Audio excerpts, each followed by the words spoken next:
Hello friend, study अड्डा के YouTube channel में आपका स्वागत है। आज जो हम प्रॉफिट लॉस का पार्ट 4 देखेंगे और ये आखिरी पार्ट है। इसके बाद एक और पार्ट बनेगा, वो होंगे डिस्काउंट से रिलेटेड। और इसके बाद जो भी प्रॉफिट लॉस का पार्ट बनेगा उसमें केवल जैसे क्वेश्चन आएंगे, जैसे सीजीएल मेंस का जो अभी तक क्वेश्चन आया हम वो कवर कर लेंगे। एमटीएस का तो मैक्सिमम क्वेश्चन हमने जो है अपने उसमें कवर कर लिया है पहले से। जो हमारा मॉक टेस्ट है उसमें जितने भी आए हुए हैं प्रॉफिट लॉस के, मैंने पूरा पेपर ही एमटीएस का कवर कर चुका हूँ, तो आप जाके हमारे प्लेलिस्ट से पा सकते हैं। तो देखते हैं, अगर आपको ये वीडियो पसंद आए तो लाइक, कमेंट और अपने फेसबुक पेज पे शेयर जरूर कीजिएगा। अगर आप हमारे चैनल पे पहली बार आए हैं तो हमारे चैनल को सब्सक्राइब करके प्लेलिस्ट जरूर चेक करें। तो आइए चलते हैं सीधे क्वेश्चन पे।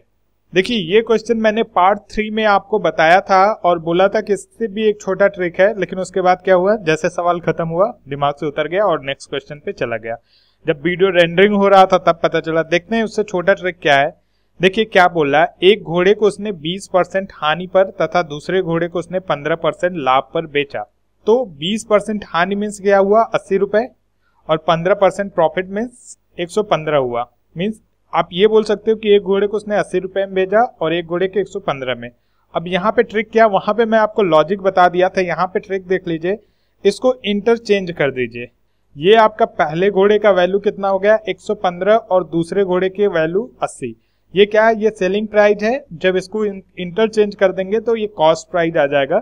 जिसको लॉजिक समझना वो पहले पार्ट से, जो पार्ट 3 में मैंने समझाया उससे लगा सकते हैं, और जिसको शॉर्टकट लगाना है वो इस बात को याद रखेंगे कि यहाँ पे सीपी के लिए आप इंटरचेंज कर दो। तो ये एक रेशियो बन जाएगा 115 संबंधे 80, और जब आप इसको काटोगे तो ये आ जाएगा, ये कटेगा 23:23 संबंधे 16 आ जाएगा, 23:16। अब क्या बोला है, ये सीपी है। एक व्यक्ति ने 19,500 में 2 घोड़े खरीदे, तो इनका जो ऐड होगा 23 + 16 कितना आ रहा है, 6 3 9 2 1 3 29। लेकिन क्वेश्चन में क्या बोला, 19,500, और यहाँ पे कितना आ रहा है 39, सॉरी 2 1 3 होगा ना, 39। तो ये किसके कितने की मल्टीप्लाई पे है, तो ध्यान से देखिए, ये 500 की मल्टीप्लाई पे बैठा है। 9 × 5 = 45, 4 5 3 15 4 19। तो जब ये 500 की मल्टीप्लाई पे है तो ये भी होगा, और आपका ये भी 500 की मल्टीप्लाई पे होगा। मीन्स इसके प्राइस कितना आ गया, 8,000, और इसका प्राइस कितना आ गया, 11,500। ऑप्शन नंबर बी हमारा सही होगा। तो ये उससे भी शॉर्ट मेथड है, आप आराम से लगा सकते हैं। बस आपको ये चीज याद रखना है कि यहाँ पे आपको क्या करना है, इंटरचेंज करना है। अगर किस बात पे इंटरचेंज करना है, यदि दोनों घोड़ों का विक्रय मूल्य समान हो तो ही इंटरचेंज करना है। नेक्स्ट क्वेश्चन देखते हैं। एक देखिए, ये क्वेश्चन आपको लगाना है। इसके पार्ट 3 में लॉजिकल मेथड है और पार्ट 4 में ट्रिकी मेथड है। उससे आप लगा के इसका आंसर नीचे कमेंट जरूर कीजिएगा। तो नेक्स्ट क्वेश्चन पे चलते हैं। चीनी की कीमतों में 20% की कमी के कारण 600 रुपए में 5 केजी अधिक चीनी खरीद सकता है। कमी से पहले चीनी की कीमत ज्ञात करें। देखिए, इसका जो लॉजिकल मेथड है उसमें कुछ लोगों को कंफ्यूजन हो जाता है, तो मैं उन लोगों के लिए फार्मूला बता दे रहा हूं, और जिसको नहीं कंफ्यूजन होता है उनको मैं लॉजिक बताता हूं। तो आप पहले फार्मूला देख लो। देखिए, ये आपका फार्मूला, इसमें क्या क्या है ये देख लीजिए। जो ये आपका ए है, ए क्या है, वो कितने रुपए में कितना अधिक खरीदता है। मीन्स 600 रुपए में अधिक खरीदता है, तो ए की वैल्यू आपकी कितनी है, 600।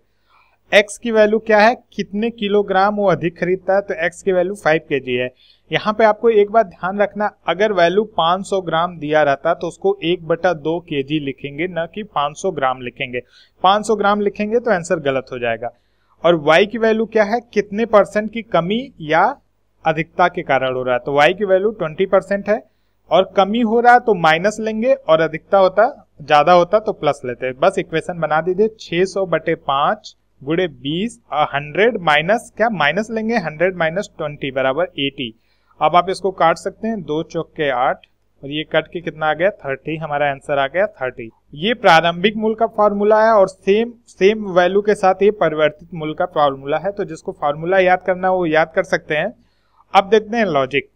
देखिए क्या हो रहा है, चीनी की कीमत में 20% की कमी के कारण, तो जो प्राइस क्या है, प्राइस में 20% की कमी, 20% बराबर क्या होता है हमारा, 1/5। मतलब अगर वो कोई सामान 5 रुपए में खरीदता है तो उसको 4 रुपए कीमत हो गई।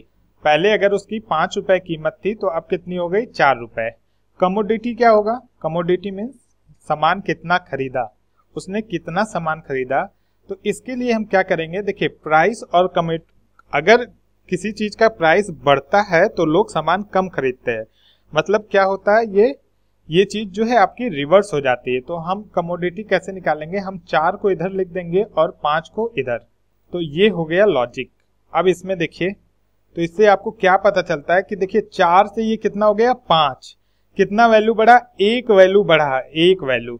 लेकिन इसमें कितना दे रहा है, 600 रुपए में कितना बढ़ रहा है, 5 किलो बढ़ रहा है। तो 1 को आप क्या बनाएंगे 5, तो जब इसको 5 बनाएंगे तो 4 को भी आप 5 बनाएंगे, ये आपका कितना हो जाएगा 20, और 5 को भी आप 5 से गुणा करेंगे तो ये हो जाएगा 25। 1 की वैल्यू 5 है तो 4 की वैल्यू 20 और 5 की वैल्यू कितनी है 25। इससे क्या पता चलता है कि उसने जो है पहले 20 किलो खरीदा था।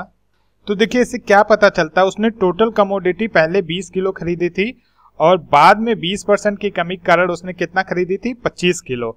तो टोटल उसके पास कितना रुपए थे, 600 रुपए में उसने कितना खरीदा 20 किलो। तो भाग दे दीजिए, कितना आ जाएगा 30 रुपए पर केजी। तो कमी से पहले चीनी की कीमत रुपए 30 थी।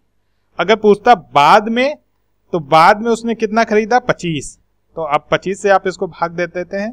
बाद में उसकी कीमत कितनी हो गई 24, 20%, और 30 का 20% क्या होगा 6 रुपए। देखिए सब मैच हो रहा है, आपको समझ में आ गया होगा। एक बार फिर से समझाते हैं। देखिए 20% की कमी के कारण 20% बराबर 1/5, तो 5 का क्या हो गया 4, ये प्राइस हो गया। तो जो इसका कमोडिटी जो वेट होगा, जो भार होगा, वो इंटरचेंज हो जाएगा, मीन्स 4 इधर आ जाएगा, 5 इधर चला जाएगा।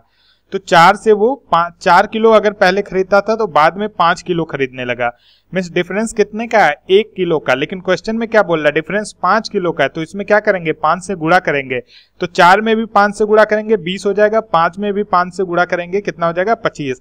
तो पहले वो कितना खरीदता था 20 किलो खरीदता था, अब कितना खरीदता 25 किलो खरीदता था। पहले 20 किलो कितने रुपए में खरीदता था 600 रुपए दिया है, तो 600/20 में 30 रुपए किलो खरीदता था। अब उसी 600 रुपए में 25 किलो खरीदता, मतलब 24 रुपए प्रति किलो। तो क्वेश्चन में क्या बोला, कमी से पहले चीनी की कीमत, मतलब ये पूछ रहा है 30। अगला देखते हैं, एक आदमी 40 में 3 की दर से कुछ संतरे खरीदते हैं। 40 रुपए में वो 3 की दर से कुछ संतरे खरीदते हैं और उतनी ही मात्रा में कुछ संतरे 60 में 5 की दर से खरीदते हैं। यदि वो सभी संतरे 50 में 3 की दर से बेचे तो उसे प्राप्त होने वाले लाभ अथवा हानि का प्रतिशत ज्ञात कीजिए। देखिए ऐसे क्वेश्चन में हम क्या करते हैं, जो हमारा क्वांटिटी होता है, मतलब 40 में 3 की दर से, मतलब उसने 3 रुपए क्वांटिटी के लिए कितना दिया था 40 रुपए पे किया था। तो इसको बराबर कर लेते हैं। बराबर करने के लिए क्या, इसमें 5 से गुणा कर दे और नीचे वाले में 3 से गुणा। तो यहाँ पे 5 से गुणा करेंगे तो यहाँ पे भी करेंगे, क्योंकि इक्वेशन हमें सेम रखना है। तो यहाँ पे भी 3 से गुणा करेंगे, तो ये क्या हो जाएगा, ये आपका 200 हो जाएगा, ये 15 हो जाएगा, ये आपका कितना हो जाएगा 180, 60 के 180 और ये 15। अब दोनों की वैल्यू बराबर हो गई तो जोड़ दीजिए। उसने 30 रुपए में टोटल कितने खरीदे 380 संतरे खरीदे और बेचे कितने 50 में 3 की दर से बेचे, मतलब 50 रुपए में उसने 3 संतरे बेचे हैं। तो 30 संतरे कितने में बेचे हैं, 10 का गुणा होगा, इधर भी 30 संतरे उसने 500 में बेचे हैं और खरीदे कितने में थे 380 में। तो दोनों के बीच का डिफरेंस कितना है 500 माइनस 380 आप करेंगे तो कितना आ जाएगा 120, और 120 खरीदे कितने थे 380। सीपी 380, देखिए कॉस्ट प्राइस आपका जो है 30 संतरों का कितना है 380 और सेलिंग प्राइस विक्रय मूल्य 500 गुणे 100। अब जब इसको काटोगे आप ना तो आपका आ जाएगा ये 31 कुछ परसेंट, 31.67 आएगा, अराउंड 32%, क्योंकि 31.5 से ये ऊपर ही जाएगा। तो हमारा ऑप्शन नंबर डी जो है सही होगा। अगला क्वेश्चन, आमों के मूल्य में 20% वृद्धि हो जाने के कारण एक व्यक्ति 40 रुपए में 4 आम कम खरीद पाता है, तो वृद्धि से पूर्व 15 आमों का मूल्य ज्ञात करें। देखिए ऐसे कैसे करना है, प्राइस क्या दिया है, प्राइस सेम पहले की तरह 20% बराबर क्या है 1/5। 5 रुपए पहले अगर किसी चीज के लिए पे करता था तो वो अब 6 रुपए पे करता है, क्योंकि 1 रुपए बढ़ गया। तो जो कमोडिटी है, जो भी आपका वेटेज है, जो भी आपका भार है, जो जितना आप सामान खरीदते थे, तो 5 रुपए में अब ये जो 6 इधर आ गया, 5 रुपए में आप कितना सामान खरीदते थे 6, लेकिन जब उसी कॉस्ट 6 रुपए हो गया तो आप कितना सामान खरीदते हो 5। ये इंटरचेंज हो जाएगा, जो इधर वैल्यू रहेगी वो इस साइड आ जाएगी और इधर की वैल्यू इस साइड चली जाएगी। तो दोनों के बीच में डिफरेंस देखिए कितने का है 1 का है। लेकिन वो क्या कह रहा है, एक व्यक्ति ₹40 में 4 आम कम खरीद पाता है। यहाँ पे क्या बोल रहा है, एक ही आम कम खरीद पाता, लेकिन क्वेश्चन में क्या बोल रहा है, 4 आम कम खरीद पाता है। तो 4 से गुणा करेंगे, यहाँ पे करेंगे तो इधर भी 4 से गुणा करेंगे और इस साइड भी 4 से गुणा करेंगे, तो ये हो जाएगा 5 चौक के 20 और ये हो गया आपका 6 चौक 24। तो इससे क्या पता चलता है, पहले वो 24 आम खरीदता था, लेकिन प्राइस बढ़ने से 20% बढ़ने से आप कितना खरीदता है, 20 ही आम खरीदता है। तो पहले एक व्यक्ति 40 रुपए में कितने आम खरीदता था, 24 आम। इसको उल्टा कर दीजिए, वो 24 आम 40 रुपए में खरीदता था, तो एक आम कितने में खरीदेगा, वो 40/24 में। तो क्वेश्चन क्या पूछा है, तो वृद्धि से पूर्व 15 आमों का मूल्य ज्ञात कीजिए। तो 15 आम गुने 15, अगर यही कहता वृद्धि के बाद 15 आमों का मूल्य ज्ञात कीजिए, तो ये हो जाता कि पहले वो व्यक्ति 20 आम जो है, बाद में वो व्यक्ति 20 आम कितने में खरीदेगा, 40 रुपए में। तो 1 40/20 तो 15। और यहाँ पे लेकिन पहले पूछा तो हम ये 24 लेंगे, इसको काट देंगे, 3/24, 3 × 5 = 15, 8 × 40। आंसर आपका क्या आ जाएगा, 25, ऑप्शन नंबर डी। एक बिक्री योग्य वस्तु क्रम से 3 विक्रेताओं के हाथ से जाती हुई 25% लाभ कमाने हुए आगे बेच देता है। देखिए क्या होता है, 3 विक्रेता हैं आपके, कोई वस्तु जो यहाँ पे गई 25% के साथ, फिर यहाँ पे गई 25% के साथ, और इसके पास भी आई है तो 25% के साथ है। मतलब ये भी 25% लाभ कमाया, ये भी 25% लाभ कमाया, ये भी 25% लाभ कमाया, और ये आगे भी 25% लाभ पर बेच दिया। तो देखिए अगर यहाँ पे 100 है तो 125, इसी तरह बढ़ते जाएगा, कभी भी वापस 100 नहीं आएगा। अगर कोई भी वैल्यू जो बढ़ते जा रही लगातार वापस नहीं आ रही तो सक्सेसिव वहां पे लग जाएगा। मतलब कि 25% बराबर आपका क्या हो सकता है, 1/4। मतलब हम ये कर सकते हैं, अगर उसकी प्राइस 4 रुपए थी पहले, तो वो कितनी हो गई, 5 रुपए। दूसरे के पास अगर उसने 4 रुपए में उसको खरीदा तो 5 में उसने भी बेच दिया, और तीसरे ने भी यही किया। तो तीनों का गुणा कर लीजिए, कितना आ जाएगा, 5 × 25 = 125। यदि अंतिम विक्रेता ने वस्तु को 250 रुपए में बेचा, यहाँ पे क्या हो रहा, अंतिम विक्रेता ने 125 में नहीं, कितने में बेचा, 250 में, गुणे 200 है, गुणे 2 है, गुणे 2 तो 250, तो यहाँ पे भी 2 का गुना करेंगे तो 64 दूना 128। तो हमारा ऑप्शन ए जो है सही होगा, 128 रुपीज। नेक्स्ट क्वेश्चन, एक डीलर ने अपनी वस्तु, देखिए ऐसा क्वेश्चन अगर आपको अच्छा क्वेश्चन देखना तो आप पार्ट 2 हमारा प्रॉफिट लॉस का जरूर देखिए, यहाँ आई बॉक्स के पास से आपको लिंक मिल जाएगा, उसमें इस तरह के अच्छे क्वेश्चन है। ये तो बहुत सिंपल क्वेश्चन है, एक डीलर ने अपनी वस्तु का 3/4 भाग 20% लाभ पर बेचा। 3/4 मीन्स 4 अगर कोई वैल्यू है तो 3/4 इधर है और 1 भाग इधर है और 3 भाग इधर है, तो 3 भाग उसने 20% लाभ पर भेजा। तो इसको हम 4 भाग बना लेते हैं, 1 2 3 4। ये 20% लाभ पे गया, ये 20% लाभ पे गया, ये 20% लाभ पे गया। बची हुई वस्तुओं को लागत मूल्य पर बेच देता तो उसे पूरे सौदे में उसका प्रतिशत लाभ ज्ञात करो। अब ये जो वस्तु बची इसको लागत मूल्य पे बेच देता है, तो जब इसको लागत मूल्य पे बेचेगा तो इसमें से बराबर हिस्सा लगा के चारों बराबर करेंगे तभी होगा ना। तो चारों बराबर करने के लिए क्या करते हैं, 5 यहां से निकालते हैं, 5 यहां से निकालते हैं, 5 यहां से, 5 5 10 5 15, और इसमें से 5 5 कम हो जाएगा। अब चारों बराबर हैं 15%, तो हमारा प्रतिशत लाभ कितना हो गया, 15%। ये तो एकदम सिंपल क्वेश्चन है। निकिता ने इतने रुपए किलोग्राम की दर से 30 किलोग्राम गेहूं तथा इतने रुपए किलोग्राम की दर से इतना ही और गेहूं खरीदा। दोनों गेहूं को मिलाने के पश्चात उसने मिश्रण का इतना रुपए। तो ये तो सिंपल है, आप पहले सीपी निकाल लो, कॉस्ट प्राइस, इसमें कोई ट्रिक नहीं है। 30 किलो खरीदा तो 30 × 9.5 प्लस फिर 30 किलो खरीदा 8.5 के रेट से, और दोनों प्लस है, 30 आप दोनों से कॉमन कर सकते हैं, तो 9.5 प्लस 8.5 हो जाएगा। दोनों को जोड़ देंगे तो 30 × 18 कितना आ गया, कॉस्ट प्राइस आ गई। उसने टोटल 540 रुपए का खरीदा, और उसने एसपी सेलिंग प्राइस क्या है, 60 किलो जो है किस रेट पे बेचा, 8.9, तो 60 × 8.9 मीन्स 89 छक्का, कितना आ जाएगा आपका 534। तो उसे क्या हुआ, उसे लॉस हुआ, 540 में खरीद के उसने 534 में बेच दिया, कितने का, 6 रुपए का। ऑप्शन डी सही है। एक दूध विक्रेता ने लागत मूल्य पर दूध बेचकर 25% का लाभ कमाने के लिए दूध में पानी मिलाया। पानी और दूध का अनुपात 25% मतलब 25/100 मतलब 1/4। लाभ उसने 4 हिस्से पे 1 हिस्सा लाभ कमाया, तो यही तो 1 हिस्सा पानी मिलाया होगा, मतलब उनका रेशियो ही कितना आएगा, 1:4। ऑप्शन नंबर डी सही होगा। देखिए जब कोई पानी उनी मिलाता है ना, जो परसेंटेज लाभ या हानि का होता है वही रेशियो में उसमें पानी या दूध मिलाया जाता है। एक कपड़ा, देखिए ये क्वेश्चन मैंने पार्ट 3 में आपको समझाया था, लेकिन कुछ लोगों को प्रॉफिट में प्रॉब्लम हो रहा था, तो एक बार फिर से ले लेता हूँ यही क्वेश्चन। एक कपड़ा व्यापारी 33 मीटर कपड़ा बेचकर 11 मीटर कपड़े के विक्रय मूल्य के बराबर लाभ कमाता है। देखिए वहां पे हानि होती थी, यहाँ पे क्या हो रहा है, लाभ हो रहा है। तो लाभ बराबर आपका क्या होता है, क्रय मूल्य मीन्स सीपी माइनस विक्रय मूल्य एसपी। देखिए लाभ बराबर आपका क्या होता है, सेलिंग प्राइस ज्यादा रहती है और कॉस्ट प्राइस कम रहता है। मतलब कि जो विक्रय मूल्य है आपका वो ज्यादा रहता है और क्रय मूल्य आपका कम रहता है। तो लाभ किस पे हो रहा है, देखिए एक कपड़ा व्यापारी 33 मीटर कपड़ा बेचकर 11 मीटर कपड़े के विक्रय मूल्य के बराबर लाभ कमाता है। तो 11 मीटर कपड़े के सेलिंग प्राइस विक्रय मूल्य के बराबर कितना बेचता है, 33 मीटर कपड़ा बेचता है माइनस 33 मीटर का क्या होगा, कॉस्ट प्राइस सीपी। अब इसको यहाँ पे कर दीजिए, 33 मीटर कॉस्ट प्राइस बराबर होगा आपका 33 माइनस 11, ये इधर आ जाएगा तो कितना हो जाएगा 22 एसपी के। अब हमने क्या कहा था आपको, इसको दो तरह से पहले इसको काट दीजिए, 3 सीपी बराबर 2 एसपी, 11 से दोनों कट गया।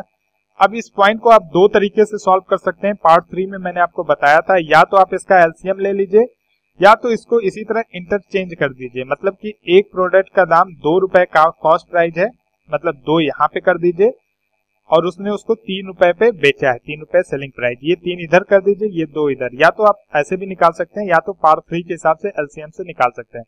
तो प्रतिशत लाभ ज्ञात कीजिए, 2 रुपए खरीद के वो 3 रुपए का बेच रहा है, 1 रुपए का प्रॉफिट हो रहा है 2 रुपए पे, तो प्रतिशत लाभ कितना हो जाएगा 50 रुपीज, परसेंटेज प्रॉफिट 50% होगा। एक वस्तु को बेचने पर एक व्यक्ति को विक्रय मूल्य पर 25% लाभ होता है, तो प्रतिशत लाभ ज्ञात करो। बात क्या कर रहा है, विक्रय मूल्य पर 25% बराबर क्या होता है आपका 25/100। इसको आप काट दो तो ये कितना आ गया 1/4। तो 4 क्या है आपका सेलिंग प्राइस है 4, क्यों, क्योंकि ये बोला है विक्रय मूल्य पर लाभ होता है और 1 क्या है आपका प्रॉफिट।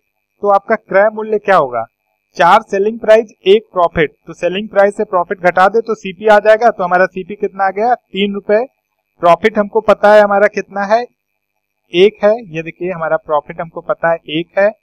हमें क्या पूछा है, तो प्रतिशत लाभ ज्ञात करो। 3 पे 1 का लाभ मीन्स 1/3 गुणे 100, और इसको आप काटोगे तो 33 सही 1/3 आंसर होगा। अगला क्वेश्चन, किसी वस्तु के लागत मूल्य पर 20% लाभ होता है, तो विक्रय मूल्य पर लाभ जोड़ने पर कितने प्रतिशत लाभ होगा।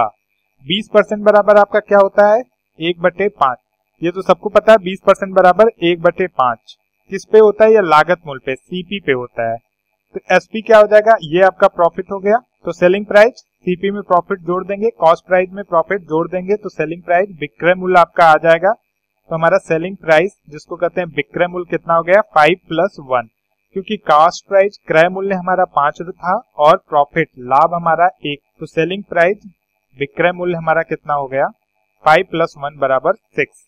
अब क्वेश्चन क्या पूछ रहा है, तो विक्रय मूल्य पर लाभ जोड़ने पर कितना प्रतिशत लाभ होता है। 1 का लाभ है विक्रय मूल्य पे 6 गुणे 100, इसको काट देंगे तो 50/3 और 50/3 आपका आएगा 16 सही 2/3%, ऑप्शन नंबर बी। ये आखिरी क्वेश्चन है, कपड़े की कीमतों में 25% की कमी से कपड़े की खपत में 20% की बढ़ोतरी होती है। सिंपल 25% की कमी होती है, 25% मतलब 1/4, 4 का कोई सामान है तो 3 हो जाता है, तो उसमें 20% की बढ़ोतरी होती है। 1/5 मीन्स 5 का वो अगर सामान है तो 6 में बिकता है, तो 5 चौक के 20, 6 त्रिक 18, इनका गुणा कर दीजिए। क्या हो रहा है 2 रुपए का लॉस हो रहा है किस पे 20 रुपए पे, तो 2/20 गुणे 100 परसेंटेज निकालना है, कितना 10% क्या हो रहा है लॉस डिक्रीज हो रहा है, तो ऑप्शन नंबर डी हमारा सही होगा। आशा करता हूं कि ये वीडियो आपको पसंद आया होगा। प्रॉफिट लॉस खत्म हो गया है, अब मैं आज शाम तक आपको 10 बजे तक डिस्काउंट का वीडियो दे दूंगा। प्रॉफिट लॉस में ऐसा है कि मैं प्रॉफिट लॉस के अंदर डिस्काउंट करा चुका हूं, लेकिन आप लोग वो क्वेश्चन क्यों नहीं पकड़ पा रहे, समझ में नहीं आ रहा है, तो मैं डिस्काउंट का एक अलग वीडियो बना के कुछ दे दूंगा। और कुछ लोगों ने प्रॉमिस भी किया है कि डिस्काउंट का वीडियो मिलने पे वो उनके पास कुछ सब्सक्राइबर हैं, देखते हैं। Thank you friend.